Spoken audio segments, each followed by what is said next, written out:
Assalamualaikum warahmatullahi wabarakatuh. Nama saya Irfan Diansyah dengan NPM 2006-0014 dari Prodi Pendidikan Sejarah. Saya ingin menjelaskan kembali mengenai pengertian metode pembelajaran. Metode pembelajaran adalah cara sistematis dalam bentuk konkret beberapa langkah-langkah untuk mengefektifkan pelaksanaan suatu pembelajaran.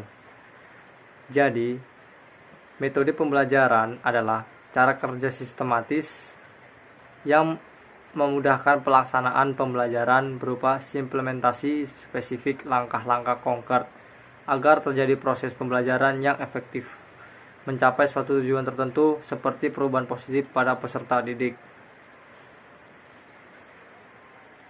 Selanjutnya, perbedaan model pembelajaran dan metode pembelajaran. Perbedaan utama dari model dan metode pembelajaran adalah metode pembelajaran telah memiliki langkah yang konkret untuk melaksanakannya. Sementara itu, model pembelajaran hanya gambaran umum atau kerangka-kerangkanya saja. Artinya, guru harus membuat langkah-langkah sendiri. Selanjutnya, jenis-jenis metode pembelajaran. Yang pertama, berdasarkan pemberian informasi. Contoh macamnya metode ceramah, metode tanya jawab, metode demonstrasi. Berikutnya, berdasarkan pemecahan masalah. Metode brainstorming, metode diskusi kelompok, metode remuk jole, metode diskusi kelompok kecil, dan metode simposium. Selanjutnya, berdasarkan penugasan, metode latihan.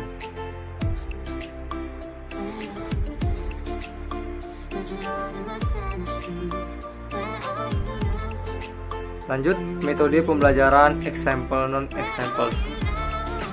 Metode ini meminta siswa untuk secara berkelompok menganalisis gambaran lalu mendiskusikan hasilnya. Langkah-langkah dari metode ini adalah sebagai berikut. Yang pertama, guru mempersiapkan gambar-gambar sesuai dengan tujuan pembelajaran. Baru yang kedua, guru menempelkan gambaran di papan atau ditayangkan melalui proyektor.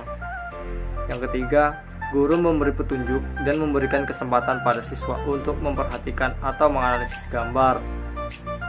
Yang keempat, melalui diskusi kelompok 2-3 orang siswa. Hasil diskusi dari analisis gambar tersebut dicatat pada kertas. Yang kelima, tiap kelompok diberi kesempatan membacakan hasil diskusinya.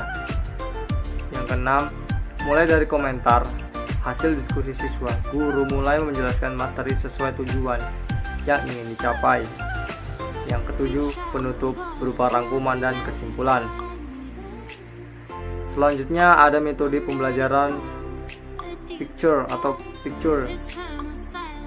Metode ini mengajak siswa untuk mengurut gambar berseri yang disusun secara acak oleh guru sambil memaparkan alasan pengurutannya. Langkah-langkah metode picture and picture adalah guru menyampaikan kompetensi yang ingin dicapai. Selanjutnya, menyajikan materi sebagai pengantar.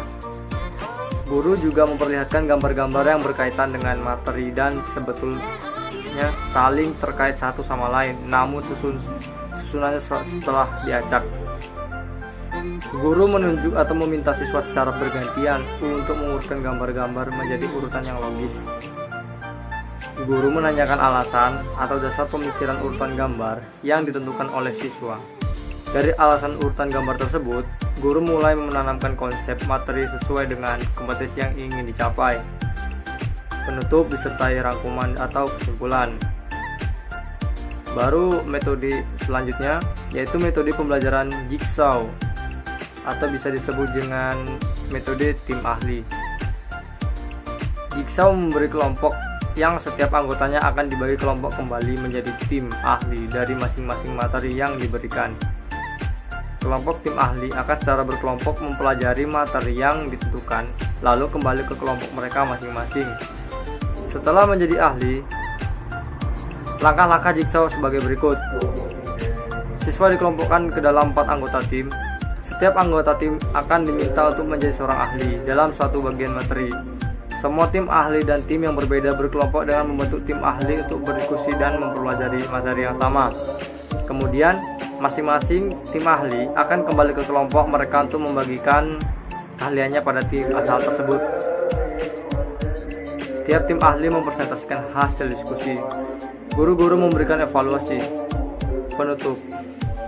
Cukup sekian yang saya jelaskan mengenai metode pembelajaran. Alangkah baiknya saya meminta maaf atas kesalahan saya. Wassalamualaikum warahmatullahi wabarakatuh.